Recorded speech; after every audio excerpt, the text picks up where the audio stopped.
इस साल रक्षाबंधन की तिथि को लेकर कुछ कन्फ्यूजन चल रहा है। कुछ विद्वानों का मत है कि रक्षाबंधन 11 अगस्त को है, तो कुछ का मत है कि 12 अगस्त को रक्षाबंधन का पर्व मनाया जाना चाहिए। प्राचीन मान्यता के अनुसार रक्षाबंधन का पर्व श्रावण मास के शुक्ल पक्ष की पूर्णिमा तिथि को मनाया जाता है। इस वर्ष यह तिथि 11 अगस्त को सुबह 9:30 बजे के बाद प्रारंभ हो रही है, जो कि अगले दिन अर्थात 12 अगस्त को सुबह 7 बजे तक रहेगी। श्री सरस्वती ब्रह्मचर्य आश्रम संस्कृत महाविद्यालय परमठ कानपुर के प्राचार्य पंडित उमानाथ पांडे के अनुसार कोई भी तिथि यदि सूर्योदय के बाद 2 घंटे से कम समय तक रहती है तो उस दिन वो तिथि नहीं मानी जाती है। इस आधार पर 11 अगस्त को ही पूर्णिमा तिथि मानी जाएगी। अतएव रक्षाबंधन का पर्व भी 11 अगस्त को होना चाहिए, लेकिन 11 अगस्त को ही प्रातः 9:30 बजे से भद्रा नक्षत्र लग रहा है और भद्रा नक्षत्र में कोई भी शुभ कार्य करना पूरी तरह से वर्जित माना जाता है। तब फिर 11 अगस्त को रक्षाबंधन का पर्व कैसे मनाया जा सकता है? आइए देखते हैं कि इस बारे में पंडित उमानाथ पांडे उर्फ आचार्य स्वामी अभयानंद का क्या मत है। पंडित जी, रक्षाबंधन को लेकर कुछ कन्फ्यूजन है, कोई कह रहा 11 तारीख, कोई कह रहा 12 तारीख को। आप क्या विचार क्या कहता है? हमारा विचार क्योंकि काशी के विद्वानों से सम्मत रखता है। काशी के विद्वानों ने महावीर पंचांग बहुत ही सोच समझ के निकाला है और महावीर पंचांग में 11 तारीख को भद्रा सुबह 9:35 से शुरू हो रही है और 9:35 से ही पूर्णिमा लग रही है। क्योंकि भद्रा मकर के चंद्रमा की है, जो भद्रा पाताल में है। भद्रा पाताल में हो और आकाश में हो, उसे पृथ्वी पर किसी भी शुभ कार्य के लिए वर्जित नहीं माना जाता है। जब पृथ्वी पर भद्रा होती है तो उसे वर्जित माना जाता है। इसलिए रक्षाबंधन का विशेष पर्व महावीर पंचांग के अनुसार, और महावीर पंचांग में व्रत निर्णय देते हैं, व्रत पर्व और निर्णय, उसमें उन्होंने 11 अगस्त को ही भद्रा को शुभ भद्रा होने पर, यानी कि पृथ्वी पर भद्रा न होने के कारण 11 तारीख को ही रक्षाबंधन का पर्व उन्होंने बताया है और हम इससे सहमत हैं। अच्छा, भद्रा समाप्त क्या बजे हो रही है? भद्रा 11 तारीख को 8:25 पे समाप्त हो रही है रात में, और जो पूर्णिमा है वो 12 तारीख को सुबह 7:16 पर समाप्त हो रही है। तो 7:16 के बाद पूर्णिमा समाप्त हो जाएगी। इसलिए रक्षाबंधन का पर्व 12 तारीख को सुबह 7:16 तक ही मान्य है, और पूर्णिमा चूंकि 2 घंटे सूर्योदय के बाद नहीं है, इसलिए वो पूरे दिन नहीं मानी जाएगी। अच्छा, ये भी है कि अगर सूर्योदय के बाद 2 घंटे के पहले अगर कोई तिथि समाप्त होती तो उस दिन वो तिथि पूरे दिन नहीं मानी जाती? जी, अगर 2 घंटे सूर्योदय के बाद कोई तिथि नहीं है तो उसे पूरे दिन मानने का विधान नहीं है, क्योंकि उसे फिर परिवार ही मान लिया जाता है और प्रतिपदा उस दिन ही मान्य है। अच्छा, इसलिए जो है प्रतिपदा होने के कारण भाद्रपद प्रतिपदा को रक्षाबंधन का कोई विधान नहीं है।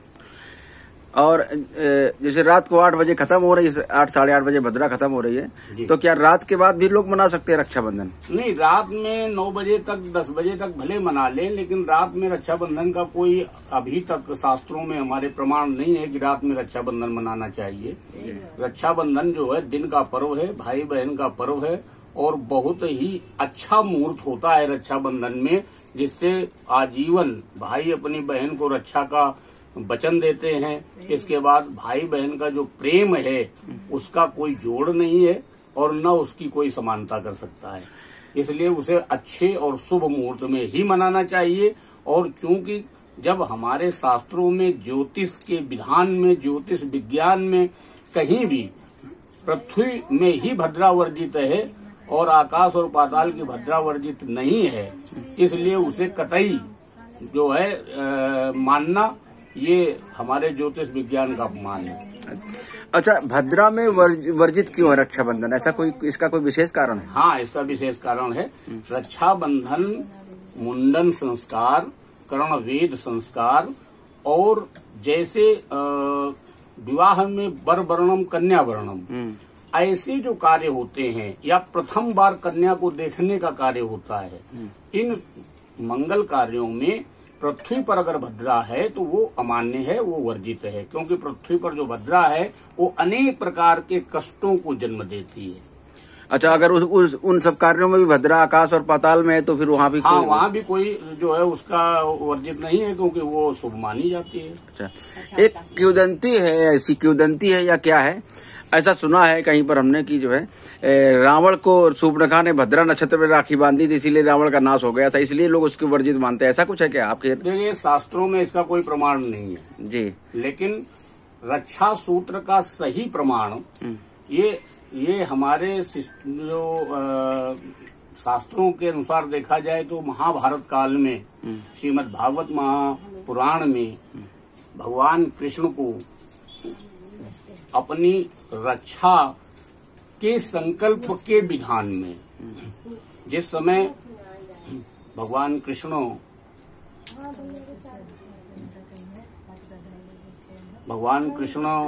को द्रौपदी ने पुकारा, देखा, तो कुछ ऐसा हुआ कि भगवान कृष्ण एक दैत्य का वध करने के लिए, क्योंकि उसने द्रौपदी पर हमला कर दिया, तो द्रौपदी को बचाने के लिए भगवान कृष्ण ने चक्र सुदर्शन का प्रयोग किया। चक्र सुदर्शन क्योंकि उनकी उंगली में चला तो उससे उंगली में घाव हो गया, जिससे खून निकलने लगा। शिशुपाल का वध किया था जी, ऐसा? अच्छा, दूसरा कोई है? तो उस खून निकलने वाली प्रक्रिया को जब द्रौपदी ने देखा तो उन्होंने अपनी साड़ी को फाड़ करके और उस उंगली में बांध दिया। उंगली में बांध दिया। उस दिन, ये श्रावण मास की पूर्णिमा का दिन था, उसी दिन भगवान कृष्ण ने द्रौपदी को ये वचन दिया कि आज के दिन तुम्हारी रक्षा करते हुए जी तुमने मुझे ये एक सूत्र बांधा है, तो हम वचन देते हैं कि तुम्हारी रक्षा हम आजीवन करेंगे।